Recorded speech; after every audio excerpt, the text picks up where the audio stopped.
तर मुंबई महानगरपालिकेच्या 2026च्या निवडणुकीचे निकाल आलेत. पण ही गोष्ट फक्त आकड्यांची नाही, हे अजिबात नाही. ही गोष्ट आहे अस्तित्वाची, एका मोठ्या राजकीय संघर्षाची. विचार करा, पक्ष गेला, चिन्ह गेलं, सगळं काही गेलं, तरीही उद्धव ठाकरे कसे लढले? चला तर मग या लढाईची कहाणी आपण जवळून पाहूया. खरं तर हे एकच वाक्य या संपूर्ण विश्लेषणाचं सार आहे. कारण जेव्हा पक्ष फुटतो, चिन्ह जातं आणि समोर मोठमोठी आव्हानं असतात, तेव्हा सहसा काय होतं हे आपल्याला माहिती आहे. पण ही गोष्ट शरणागती पत्करण्याची नाही, तर एका कडव्या संघर्षाची आहे. आता पहिल्यांदा जेव्हा आपण निकालावर नजर टाकतो तेव्हा चित्र अगदी स्पष्ट दिसतं. असं वाटतं की ठाकरे गटाचा मोठा पराभव झालाय आणि भाजपने बाजी मारलीये. निदान आकडेवारी तरी तेच सांगते. हे आकडे बघा. भाजप 89 जागांसह सगळ्यात मोठा पक्ष, ठाकरे गट 65 जागांवर आणि शिंदे गटाला मिळाल्या फक्त 28 जागा. म्हणजे कागदावर पाहिलं तर हा भाजपचा एक मोठा आणि स्पष्ट विजय दिसतोय. पण राजकारणामध्ये जे वरवर दिसतं तेच खरं असतं का? या आकड्यांच्या मागे एक दुसरी कहाणी दडलेली आहे, एक वेगळंच सत्य आहे. आणि ते समजून घेण्यासाठी आपल्याला निवडणुकीच्या आधीची परिस्थिती काय होती हे जरा बघावं लागेल. ही निवडणूक ठाकरे गटासाठी खरंच किती अशक्यप्राय होती याचा आधी विचार करूया. त्यांच्यासमोरची आव्हानं काही साधीसुधी नव्हती. 62, हो तब्बल 62. ऐन निवडणुकीच्या तोंडावर उद्धव ठाकरेंचे 62 नगरसेवक पक्ष सोडून शिंदे गटात गेले. म्हणजे विचार करा, लढाई सुरू व्हायच्या आधीच तुमचं अर्धसैन्य शत्रूच्या गोटात जाऊन सामील झालंय. आणि यापेक्षाही मोठा धक्का काय असेल तर पक्षाची ओळखच हिसकावून घेणं. बाळासाहेब ठाकरेंचा वारसा सांगणारं शिवसेना हे नाव आणि धनुष्यबाण हे चिन्ह दोन्ही हातातून गेलं. हा फक्त राजकीय धक्का नव्हता, तो एक भावनिक आघात होता.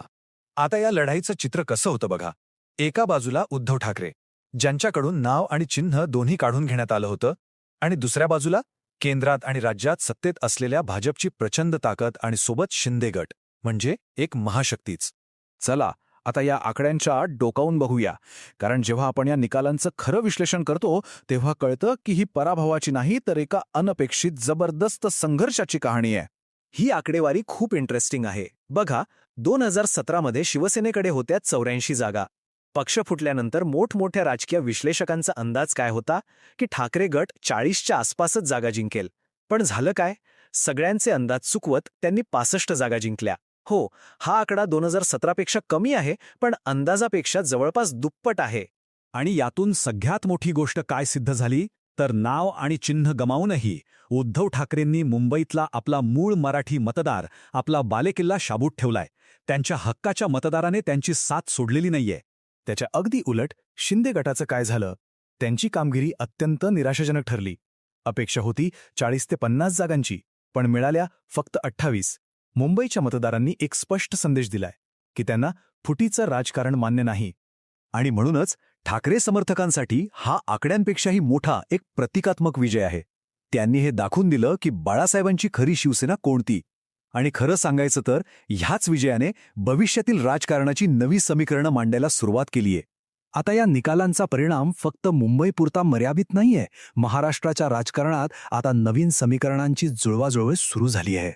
या निवडणुकीने एका मोठ्या राजकीय समीकरणाला जन्म दिलाय आणि ते म्हणजे ठाकरे बंधूंची युती. उद्धव ठाकरेंच्या 65 जागा आणि राज ठाकरेंच्या मनसेच्या 6 जागा एकत्र केल्या की हा आकडा जातो 71 वर.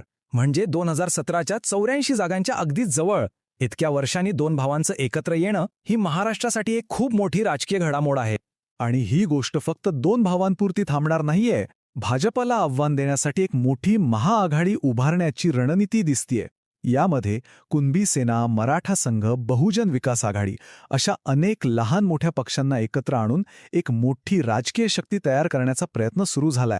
आणि सगळ्यात महत्त्वाची गोष्ट म्हणजे पुढची 3 वर्ष राज्यात कोणतीही मोठी निवडणूक नाहीये.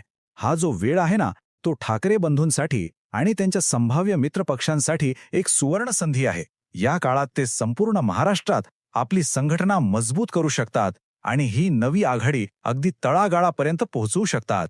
त्यामुळे आता एकच प्रश्न उडतो.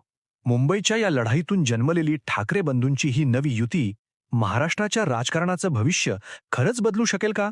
याचं उत्तर आपल्याला येणारा काळच देईल.